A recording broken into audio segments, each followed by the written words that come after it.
প্রত্যেকটা কর্মজীবী নারী পুরুষের তুলনায় কিন্তু অনেক দূর আগায় থাকে। একটা পুরুষ সকালবেলা ঘুমে থেকে উঠে নাস্তা করে সে কাজে চলে যায়, আর একটা নারী সকালবেলা ঘুমে থেকে উঠে বাসা সামলানো, বাচ্চারা পরবর্তীতে কী খাবে সেই রান্না করা, সমস্ত কিছু শেষ করে তারপর সে বাইরে কাজ করতে যায়। আবার বাইরে থেকে এসে হাজব্যান্ড ওয়াইফ কিন্তু দুজনেই কষ্ট করে আসছে, কিন্তু আসার পরে সেই স্বামীকে কিন্তু ওই নারীর আগে চা বানিয়ে দিতে হয় যে চা নাও, কিন্তু নারীকে কিন্তু কেউ জিজ্ঞেস করে না যে তুমি কি চা খাবে। হ্যাঁ, নারী কিন্তু করা শুরু করে দেয়। তার পরনের ড্রেসটাও চেঞ্জ করার সময় তার থাকে না, সে আবারও সে কাজে লেগে যায়, আবারও সে কাজ করে। রাতের বেলা আবার তাড়াতাড়ি ঘুমাইতেও সে যেতে পারে না, কারণ সবাই ঘুমাবে, সব কিছু গুছগাছ করবে, তারপর ঘুমাবে। সকালবেলা আবার সবার আগে ঘুমে থেকে উঠবে। এটাই কিন্তু নারী।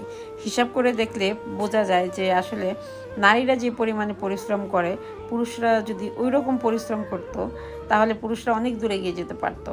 কিন্তু পুরুষদের ওই রকম পরিশ্রম পুরুষরা না করে কিন্তু পুরুষরা তাড়াতাড়ি ফলাফল পেয়ে যায়, কিন্তু নারীদের পেতে কিন্তু একটু কষ্টই হয়। তো সংসারে ঝামেলা না থাকলে নারীরা কিন্তু পুরুষের সাথে পাল্লা দিতে পারতো। তারপরও সংসার নিয়েও নারীরা কিন্তু পুরুষদের সাথে কম টেক্কা দেয় না। কি বলেন?